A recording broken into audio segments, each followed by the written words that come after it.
चाणक्य नीति दर्पण 8वां अध्याय। अधम व्यक्ति धन ही चाहते हैं, मध्यम व्यक्ति धन और मान, उत्तम व्यक्ति मान ही चाहते हैं, इस कारण कि महात्माओं का धन मान ही है। ऊष, जल, दूध, मूल, पान, फल और औषध, इन वस्तुओं के भोजन करने पर भी स्नान दान आदि क्रिया करनी चाहिए। दीप अंधकार को खा जाता है और काजल को जन्माता है। जैसा अन्न व्यक्ति सदा खाता है, वैसे ही उसकी संतति होती है। हे मतिमन, गुणियों को धन दो, औरों को कभी मत दो।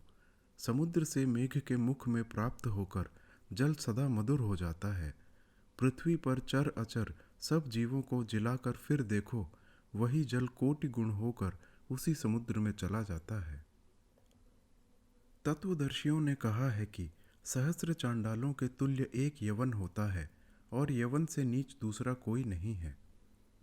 तेल लगाने पर, चिता के धूम लगने पर, स्त्री प्रसंग करने पर, बाल बनाने पर, तब तक व्यक्ति चांडाल ही बना रहता है जब तक स्नान नहीं करता है। अपच होने पर जल औषध है, पच जाने पर जल बल को देता है। भोजन के समय पानी अमृत के समान है और भोजन के अंत में विष का फल देता है। क्रिया के बिना ज्ञान व्यर्थ है, अज्ञान से नर मारा जाता है। सेनापति के बिना सेना मारी जाती है और स्वामीहीन स्त्री नष्ट हो जाती है।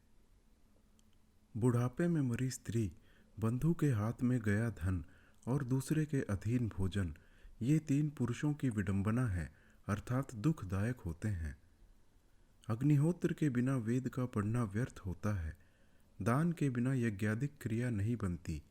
भाव के बिना कोई सिद्धि नहीं होती। इस हेतु प्रेम ही सबका कारण है। धातु, काष्ठ, पाषाण भाव सहित सेवन करना चाहिए। श्रद्धा से ही, भगवत कृपा से जैसा भाव है वैसा ही सिद्ध होता है। देवता काठ में नहीं है, न पाषाण में है, न मृत्तिका की मूर्ति में है।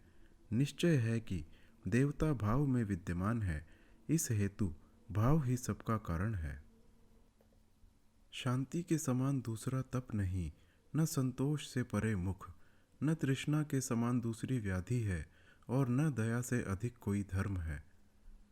क्रोध यमराज है और तृष्णा वैतरणी नदी है। विद्या कामधेनु गाय है और संतोष इंद्र की वाटिका है।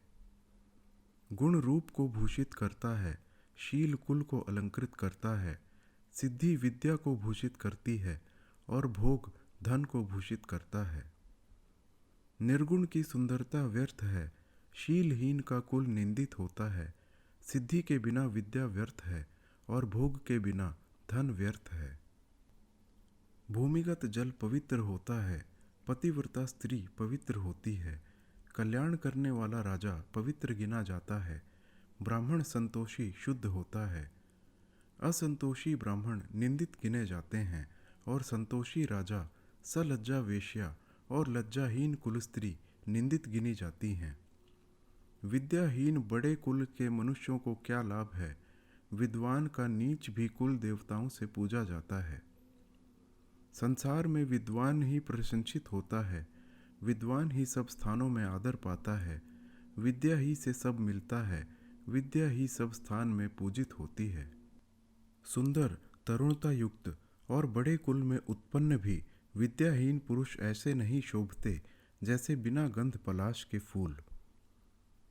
मांस के भक्षण और मदिरापान करने वाले, निरक्षर और मूर्ख, इन पुरुषाकार पशुओं के भार से पृथ्वी पीड़ित रहती है। यज्ञ यदि अन्नहीन हो तो, राज्य यदि मंत्रहीन हो तो, ऋत्वजों का दानहीन हो तो यजमान को जलाता है। इस कारण इस प्रकार के यज्ञ के समान कोई भी शत्रु नहीं है।